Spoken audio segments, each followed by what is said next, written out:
on va signer la charte sur la transition écologique, qui est le fruit d'un formidable travail qui a été mené avec plusieurs d'entre vous, initié par la FHF Normandie, et qui est un peu la résultante du dernier congrès, où on avait abordé cette thématique pendant toute la journée, qui avait révélé non seulement un intérêt, on l'a vu encore à l'instant de la part d'un certain nombre d'établissements pour cette dimension, ces enjeux, mais aussi des exemples, des illustrations concrètes. C'est-à-dire que c'était pas simplement un objectif qu'on avait comme ça en tête ou une vision qu'on pouvait avoir, c'est embarqué aujourd'hui dans un certain nombre de projets, dans un certain nombre d'établissements, et c'est nourri un peu de tout cela qu'on a conçu cette charte avec 16 cibles précises, parce qu'une charte c'est bien, la signer c'est bien, mais ce qui est mieux c'est de faire en sorte à ce que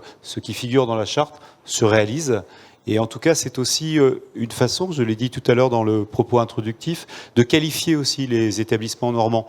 On a évoqué à l'instant, ou dans la table ronde précédente, la question de sorte de marque employeur, marque territoriale. C'est aussi une façon de marquer, en quelque sorte, aux yeux, non seulement, bien évidemment, des personnels de santé, mais aussi aux yeux des habitants de ce territoire, l'engagement qui est celui de nos 115 établissements adhérents de la FHF Normandie, qui signent cette charte et qui non seulement signent cette charte, mais qui s'engagent à atteindre beaucoup de ces objectifs. Il y a des exemples très concrets que vous verrez autour de cela. Je dis que c'est utile à la fois, bien évidemment, pour lutter, pour apporter notre contribution contre les changements climatiques. Je rappelle que 8% des émissions carbone en France sont, je parle sous contrôle de Zénab, qui l'année dernière nous avait donné ces chiffres, sont issus du domaine de la santé, c'est-à-dire qu'on a une part, en quelque sorte, donc une responsabilité, et c'est cette responsabilité qu'on prend aujourd'hui. C'est assez fort d'avoir fait cette charte. C'est, je le disais, un vrai travail. Ça a pris un peu de temps, c'est normal. Mais en tout cas, aujourd'hui, on est sur un point d'aboutissement. Et puis, si on signe assez rapidement cette charte, on commencera aussi à lutter contre le gaspillage alimentaire en allant profiter aussi du moment de convivialité qui nous est offert. Voilà.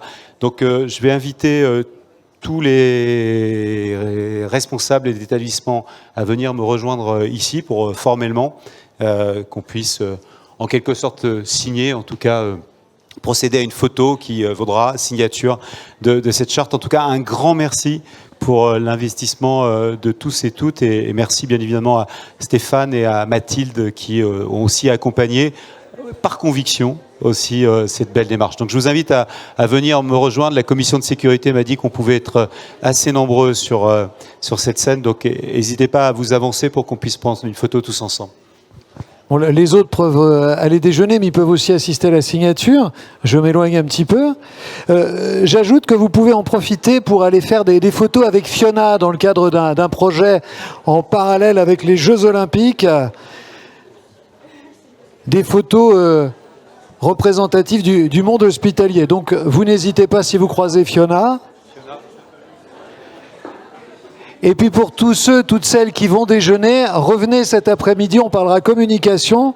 Et je vous rappelle qu'à partir de 16h15, 16h20, nous recevrons la visite du président de région pour un regard croisé avec Christophe Bouillon sur notre avenir. Bon appétit.